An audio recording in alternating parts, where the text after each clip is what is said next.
Thursday night started just a little bit late tonight, but we're here, and there's two of us because one of us had tickets to something much cooler than this. So, so good for Melissa, but here we are, you and I. It's time for the Libertarian Moms. Welcome to the show.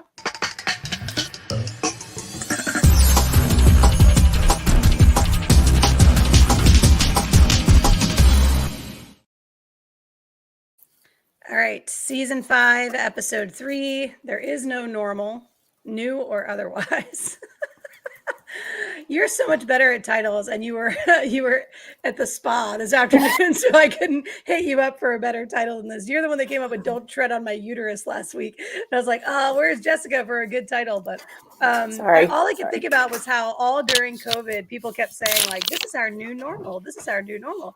And I kept thinking, like, that is just the worst possible thing to say. Nothing about this is normal. Nothing about being masked. Nothing about being at home. Nothing about not being able to hug your family, nothing about vaccines and people fighting about vaccines. None of this is normal. There's no such thing as normal. Like, we just threw that shit out. Like, there is no such thing as normal. So this whole episode is about the lingering effects of pandemic and COVID and shutdowns and lockdowns. And you can get the show notes out on the blog. We're not just going to rant. I promise you, we do actually have an outline of things we're going to talk about. But like, the initial is just a little bit of a rant. Like, we're still feeling this. So you were saying before we came on the air that you're on the struggle bus and that you think this is just your like permanent condition from now on. I do. I live on the struggle bus. Like last night we were at church. Our church does on Wednesday nights, we have supper teams and they cook. And so we all get together, we eat supper. And then we have different Bible studies. The kids have Bible study. There's an adult Bible study, choir practice, all the things, right? And so anyway, so we're sitting there, and I've got a friend who's going through some stuff. And so I've been kind of helping her navigate some of the things she's got going on. But we're like really close friends. She goes to church with us, and we have kids the same age. And so I was checking my email and we were looking at all the events coming up for the youth for our teenage sons. And I saw there was a bowling night and we were supposed to RSVP by Wednesday. So I send our youth pastor an email. I'm like, hey, our boys are going to be there. Sorry, we missed the deadline. Like, you know, we both have some things going on. And so I get an email this morning, and apparently I missed the deadline by about a week because that was last week. So the event itself was last week? Yeah. Yeah. So I'm like a whole week behind in life. And that's normal for me now. Like, I can't catch up. I feel like I'm just constantly in this like hamster wheel. And I'll get to a point where it's like, okay, I'm almost there. And then I think I'm doing good, but I'm obviously not doing very well. Well, some of these things just passing us by, right? Like Holly's got, Holly's at the high school, and I get these text messages. Like, I feel like it's every day. Like, here's your daily digest of news from Blythewood High. And like 90% of it has nothing to do with me, right? And so some text message came through the other day and I was like, whatever, it's not that big a deal. So Holly says to me, we're doing registration next week for next fall. And I was like, why would I know that? And she goes, I don't know. Everybody else seems to know it. Everybody else has been sitting with their parents. I'm like, go back and scroll through my text message. And sure enough, one of those ones that I simply just ignored was like, hey, by the way, these are the things you have to do for registration next week. I'm like, well, it's a good thing that some other parents in the carpool are up to date with what's going on, because I'm just completely ignoring it. I have so many emails flagged that I'm eventually going to sit down and go through and update my calendar. And half of the things that need to go on the calendar are probably already passed, But here's what I would say. Like, there are people who are really anxious to have me involved with things, and they will ping me multiple times. Like, I'll get the like, hey, Kasie, don't forget. Hey, Kasie, don't forget. And when I get those, I'm like, oh, thank you for reminding me, right? And I don't mean that people should have to chase me down, but like, if that's really important to me, I'm going to prioritize it. If it's something that's important to somebody else, they should prioritize it too, right? Yeah. I don't like those pings. When I get those pings, it makes me want to throw myself into traffic. Oh, no. I like them if they come before the deadlines, right? That'll say Yeah. things like, so our everybody's getting ready for annual reviews right now. So we were all supposed to schedule a time to go meet with our department chair. And I did get one from Sandy this week. It's like, hey, times are filling up. And it wasn't to me individually. It was to like everybody else who had not already taken times up in this calendar. And I immediately was like, thank you for reminding me. Here, please give me this time, right? Yeah. I never would have ever asked for a time otherwise. I was over there sitting like Monday going, I wonder when we're supposed to schedule time to meet with our department chair. And sure enough, we were supposed to have already done that. And I needed that reminder. So, anyhow, I'm with you. The struggle bus is real. And I'm wondering, like, part of me is always wondering if this is just women in their 40s, if this is just being moms, working moms, or if this is like, if we were to talk to our moms about it, would they have experienced this? But I'm reading this book by Adam Grant, and he's talking about the rate of consumption of information. And he said that our consumption of information right now is 3 times what it was in the 1970s. So our parents were exposed to like a third of what we're exposed to. So in order to like manage all of our schedules and like get us to where we were supposed to go and like things like that, they were only dealing with a third of the information that we're dealing with right now. I feel like it had to be less. I Like know that I was an feel like, overestimation too. I and was you like, know, are you here's sure? the Are you but sure it's not like 5 times more? it's got to be like that. That their math is not. It doesn't math. Their math don't math. Listen, I'm one of those people. Like I legitimately. So at work, I get hundreds of emails every single day. I mean, my day is like email, email, email, email. Right? Problem, problem, problem, problem. And so the last thing I want to do when I leave my desk in the evening is look at my email. Like, I wish that teachers, because I'm old school apparently, but I wish they still sent home like notes In the and like in their backpacks. and paper. Like, I need things I can put on my fridge, like that my child can hand to me. I can look at it. I can stick it on my fridge. That's what I need, and nobody will give me that. Everybody That would wants to not help email. me. My refrigerator has Holly's report cards from 3rd grade on it. Like, it wouldn't help me. That would not help me at all. Like, if you were to give me something to put on my refrigerator, it would probably like disappear down the little aisle there behind it. Oh my God. If I could So be analog, I'd love that. I do love you love think it. if you can be analog, do you think this is a result of just sort of overstimulation during COVID? Like, do you think this is it legitimate to say that we were pushed beyond what our capacity really is during COVID? Is that me being, making excuses, or do you think that's legit? No, I think that's completely accurate because, and we talked about this.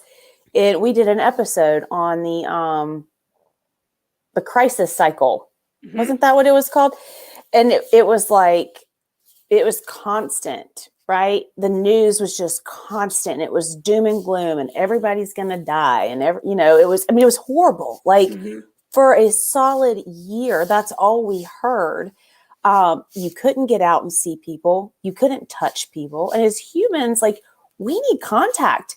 Right. We are naturally, even those of us who are not social, who are introverted, we're still social. Like, we need that human interaction. We need that human contact. And so I think a lot of it did have to do with the constant stream of information just coming at you from all angles, because you had it on the news, you had it on social media, it was coming in your email. Like, it Well, it's didn't hard to matter. figure out what was the emergency, right? It was Yeah. hard to figure out what is the most important thing here.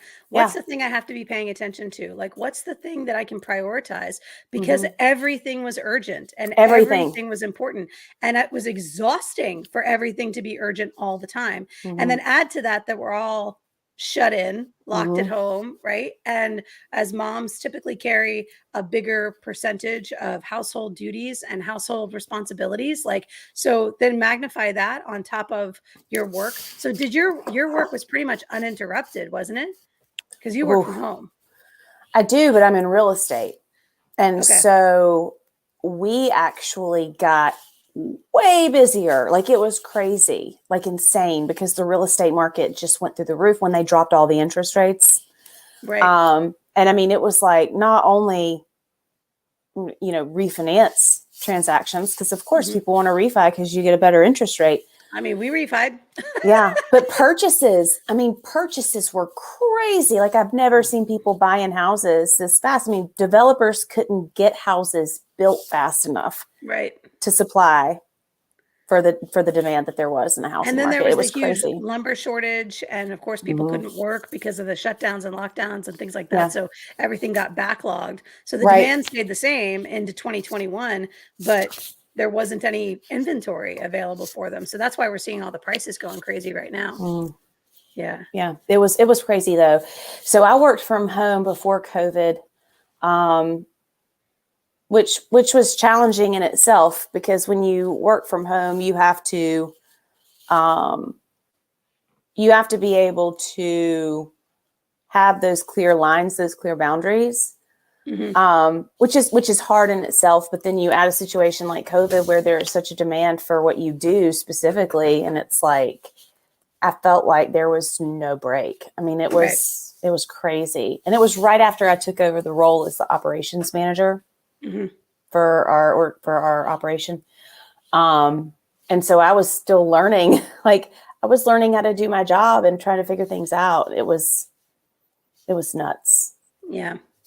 Things didn't stop for me either. I mean, the university went to online classes, but I still had my regular course load. And so I still had the same Yeah. number of students and the same amount of prep time and the same amount of delivery hours and things like that. What I did Mm-hmm. lose was the commute time. So I was grateful for that. I wasn't losing an hour a day driving down to the city and getting parked and then walking back out to my vehicle and driving back, which is a full Yeah. hour round trip. Right. But then I got to spend a lot more time with my family, which, you know, I think there's two different ways to have come out of this. And this is just anecdotal from talking to people that I know. There were people who were very, very glad when school went back in session and their kids got out of their hair. Um, and there were people who felt like they really got a chance to get to know their family better, that they really were grateful for the time they got to spend together. So I definitely fall on the spectrum of the latter, where it was for me a chance to take the foot off the gas and stop doing all the things we were doing that looked like Mm-hmm. life and actually look each other in the eye and spend time together. And we puzzled and we played games and we watched movies and we talked and we homeschooled Holly. And like, we just had this whole opportunity to really get to know each other better. And it turns out I really like my family, which is awesome. That is, and I'm kind of laughing, but like I know people Yeah. who came out of pandemic going, turns out I don't like my family at all. Like that, like my kids are assholes and my husband's a useless jerk, right? Like, I mean, I know Yeah. people that have that experience and like, and I hate that for them. I really do. But like, I mean, man, I was blessed to come out of it like my family, stronger than ever. Yeah. Well, my husband was also considered essential, so they never stopped working either. So we didn't really have that where we were stuck at home on top of each other. He was I mean, the kids were here, Mm-hmm. but they're usually pretty good anyway, because since I do work from home and since I did work from home before COVID, they know the rules, right? Right. They know what this needs to look like for me to be able to do my job. So that part of it wasn't as much of a change. I was overwhelmed by the the education piece, Yeah. the having to go from, you know, just doing my job to having to do my job, having to make stop and make lunches, make breakfast, and then also tutor, help with schoolwork and all of those things, making sure everybody was on their Zoom meetings or Google Meets or whatever things. Oh Lord, and Google Classroom, like trying to figure out how that works. I wanted to throw the computer. And I'm fairly sure that those kids probably heard me say swear words on some of those Google Meets. Their classmates or just your kids? No, the class. I'm sure the whole class heard some bad words The full class. That's from awesome. C's mom. Yeah, that's great. But No, I'm with you on that. The education side, we didn't even, we've talked about this before because I didn't trust that our school district was going to get their act together, yeah, and figure out what to do. And the end of 2020, the end of the school year was such a complete disaster that I was like, it doesn't matter that they've had 3 months over the summer to figure out an action plan. Nobody worked over the summer. Nobody put in the time it's going to take to create a real plan here. We had plenty of money to pay people to put their heads down and figure out what's the right way to do this. And they didn't do it. Everybody checked completely out, including our administrators. And so by August, I was like, you know what? We're just not doing this. We're just not doing it. And and I just took Holly out. I put her in.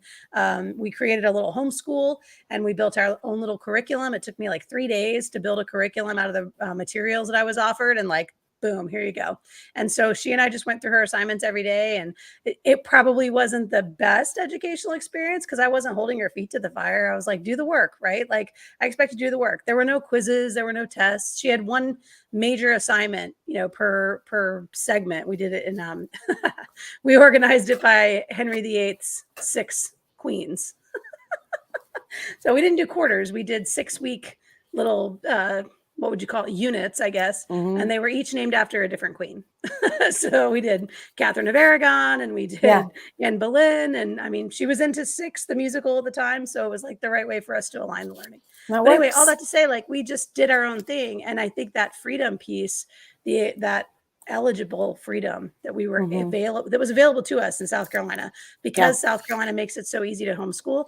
That freedom piece really helped Holly and I get through the stress of like, what is education going to look like for us during COVID? And since then, she did the online school that's the state curriculum in 8th grade, and now she's back in high school on campus, and she's crushing it. So like 7th grade wasn't, it didn't take her down a rabbit hole that she couldn't climb out of. She's in good shape. All right. Education made everybody aware of systemic failures. And it resulted in this huge surge in political activism. And we've seen more people run for student or for a school board than ever before. And we saw a lot of school board turnover. And then we also saw a lot of voter turnout. We actually had over 50% voter turnout in the midterm elections. And a lot of that was in response to COVID and the policies that happened during COVID and people wanting change.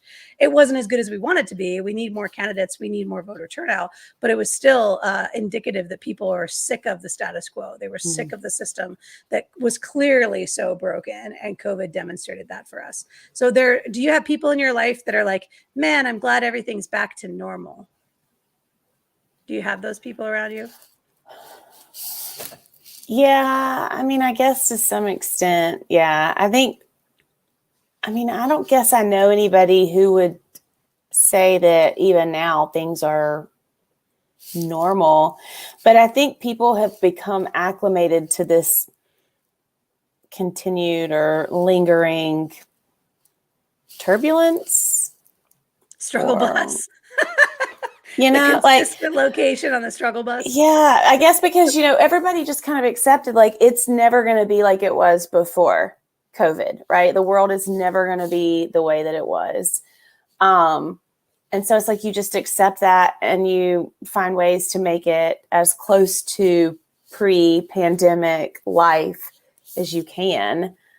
And for the most part, I mean, we're not really doing anything differently. I don't think in Greenville we do.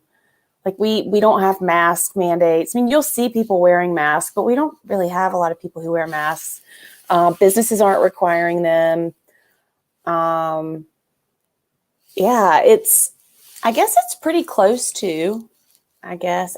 I honestly can't remember what it was like though now. Not fully. There is no like pre-COVID memory. I would say I still see people wearing masks around here. Every 10th or 12th person, right, in the grocery store or something like that. And I just always assume that they have something that they don't want to give to anybody else. Yeah. So I just assume that it's not for them, that they're not protecting themselves, that they're protecting others from them. And if that's what you're doing, then yay on you. So I appreciate that. So I don't really worry too much about it. When we think about how people are afraid, how they were afraid, there was that huge fear. I mean, remember how much they ratcheted it up and don't go out and don't be and people were like wiping down gas pumps and things like that, to wiping down their groceries, like anything and everything that could possibly carry germs. That fear created for everybody like a desire for some kind of solution. Mm-hmm. Who can fix this? Who can save us? Who can do the right thing? And then suddenly it was like, nobody can. Yeah. like, no, like nobody can. Yeah. There's, I think like, and I always think you get to this point, at some point in your life where you look around, you're like, I am the grown up in the room. Yeah. Oh no. Oh my God. Right. I am the only rational human being in I'm the this group of person, individuals. I'm the person that knows what to do. Well, crap, right? Like, or at least people expect me to know what to do, right? And if you hadn't had that moment before COVID and you're in our age bracket, you did during COVID Yeah. because there were people that were looking to you for answers for absolutely everything. Mm-hmm. And some of us had them and some of us didn't, but I think a lot of us came out of that with like, okay, we're just going to make do. We're just going to do because I said so. We're just going to make this work. But you haven't given me any better ideas. So guess what? You're going to do what I tell you to do. And two, questioning their ideas, like some of the stuff that people were saying to me, like, well, what about, well, this is what we're going to do. Again, to the taking Holly out of school, like, well, this is how it's going to be. And I'm like, that is a terrible idea. And just because it's coming from our district doesn't make it better, right? Doesn't make it it's good. Still a complete shit idea. So I'm not doing it. And if I don't have to, I'm not going to. And so I think that's a piece of it too, is like we saw there were people who maybe I still know people who have always done exactly what they were told to do, and they will continue to do what they were told to do. But I knew a lot of people who got skeptical about it, right? Like, what I'm seeing is that you're telling me what to do, but you don't actually know. So I don't think I'm going to believe you. I think I'm going to make my choices instead. And I think that skepticism is healthy. I think we need it in this country. Definitely. Definitely do. All right. What did you learn about your mental health during COVID? I learned that it was pretty fragile. I've been pretty open about my struggles with anxiety and depression. We've talked about it in episodes. We did a whole episode on it, in fact. So if you would like to know how crazy I am, you can go back and watch that. We don't like to use the word crazy. It's pejorative, and that's not helpful. I use the word crazy because I am a little crazy. But anyway, no, but I did have a mental health crisis during COVID. And I think a lot of it had to do with, again, that the constant flow of gloom and doom from the news and all, sources of media, but also the isolation. I mean, the isolation had a big impact on that as well. But then the stress from work, there were a lot of things going on at work. And because we didn't have, this wasn't something that we had warning about. We didn't know this was going to happen. So we didn't have time to prepare for it, really. We didn't, because we do property research for real estate transactions. And in South Carolina, we can't do most counties in South Carolina. You have to go to the courthouse to do this research. So when all the courthouses stopped letting people in, they closed down, and I couldn't get my staff into these courthouses to do the work for our clients, but people still wanted to close because people were buying houses and refinancing in record numbers.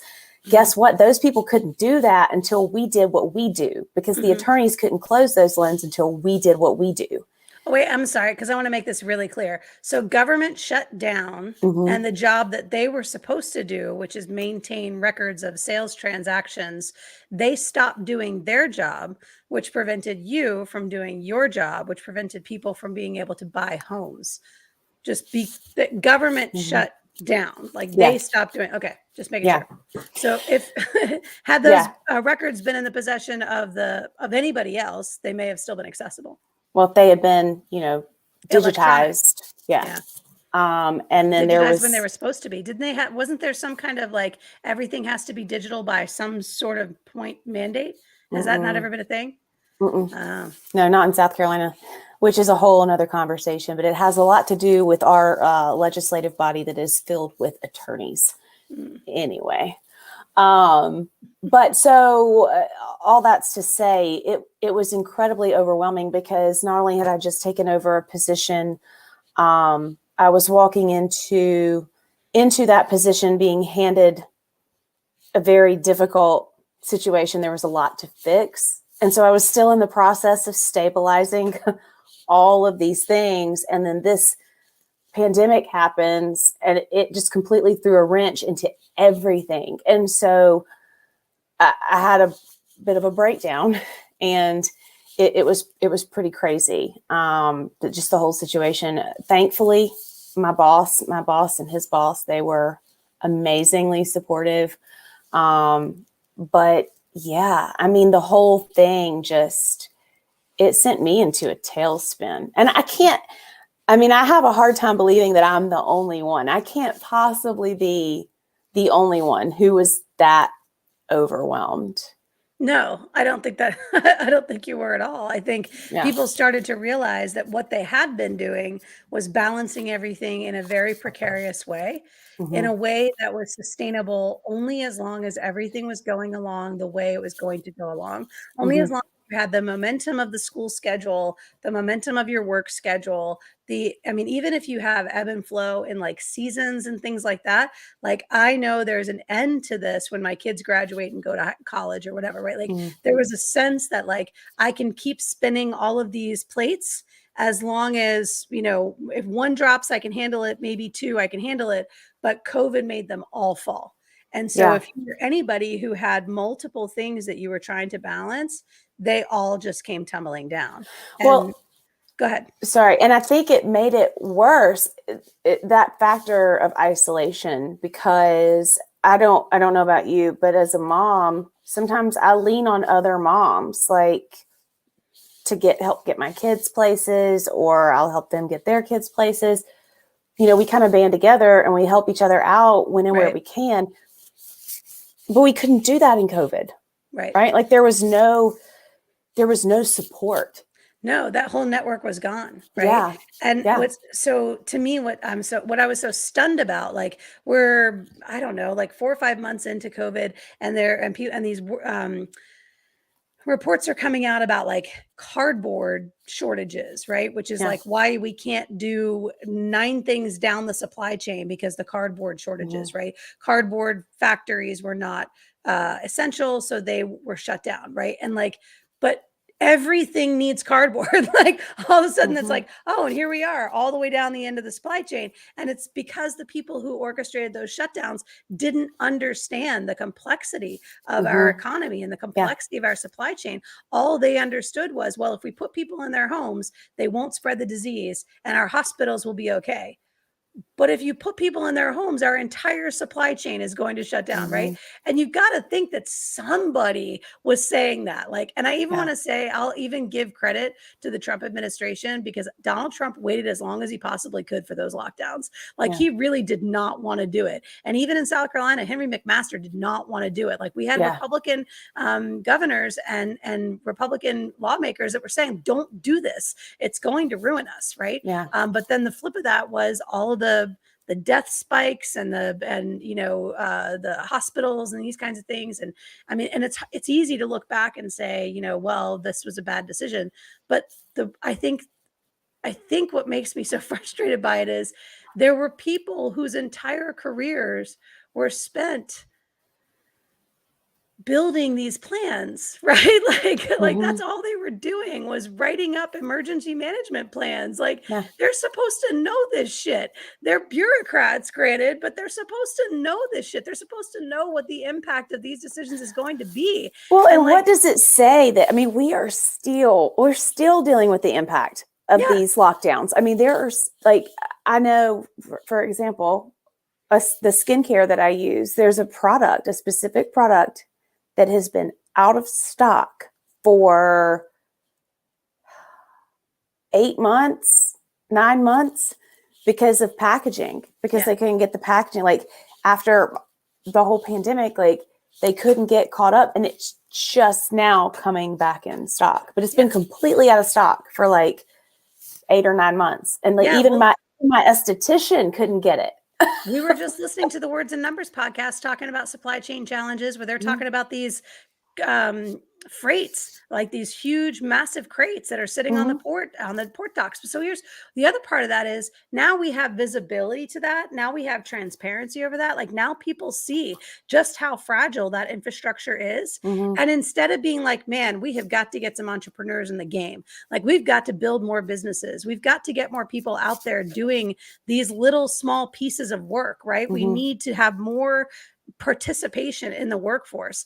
Instead, we get bullshit legislation that's trying to force industry to recover faster by bringing everything back to the US. And I mean, you're not fixing the problem, or build out more federal infrastructure in order to be able to handle these problems. Oh, well, we'll just own the chip making market. And then, when the government's making the chips, you won't have to worry about a chip shortage. What's next? Right? What else does the government want to own production of, so that the rest of us won't have to worry about it? I don't know why.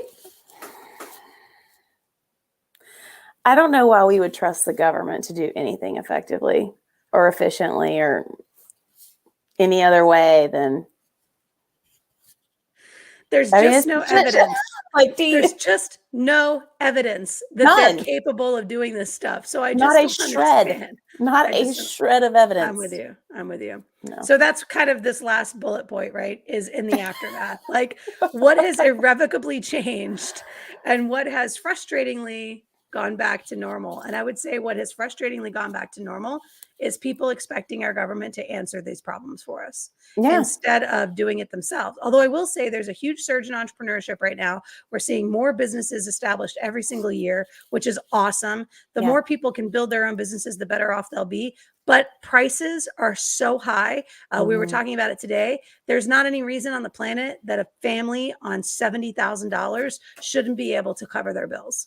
Like there's not any reason why a human family, and I get it. Like if you got 3, 4, 5 kids, I know 70 grand doesn't go very far, but if it's just you, a spouse and a kid, like you should be able to make your bills on that amount of money. There's not any reason why we can't have, a middle-class family on a 70K salary. And we're just seeing that it's just becoming more and more challenging. Challenging. No, it's nearly impossible. Yeah. Like no, it's crazy. Crazy is my favorite word tonight. So in a little nod to the statists, Charlie reminds us that government did launch NASA and that was pretty good. So while it lasted. All right. We'll give the 1960s and John F. Kennedy his props for NASA. And then the rest of us will stand around going, but what have you done lately? But what have you done in the last 50 years? 50, 60. We're in 60. I saw something on the internet. It was on Facebook that said kids in the 90s talking about the things from the 60s are like kids today talking about things from the 90s. And I have to say, that hurt. That hurt. Hurt a little bit. The same distance, right? They have the same distance. All right. Well, listen, I honestly, I just had to get this COVID thing off my chest. I'm so worried about the women in our generation. I really am. The women in our generation, they are seeking medical treatment. They're seeking mental health treatment. They're on medicine for mental health imbalances and disorders. I know coping mechanisms that were not healthy coping mechanisms. And I think we're going to see sooner rather than later that the women in our generation are the ones that are paying the price for this. Without question. And that's not to say that the kids weren't impacted, but kids are resilient.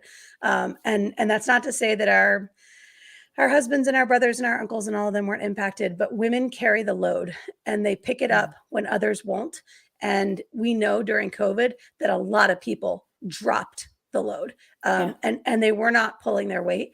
And the women around us that did, those of you and I included, I think we're going to find out that there's a bill coming due for this generation of women. So Yep. I'm worried about us. In the meantime, keep those plates spinning and keep doing the best you can and keep smiling and just take one thing at a time. Because I mean, at the end of the day, you just got to break the elephant into bite-sized chunks, right? Yep. The best you can do is the best you can do. That's exactly right. This has been Libertarian Moms, I should say.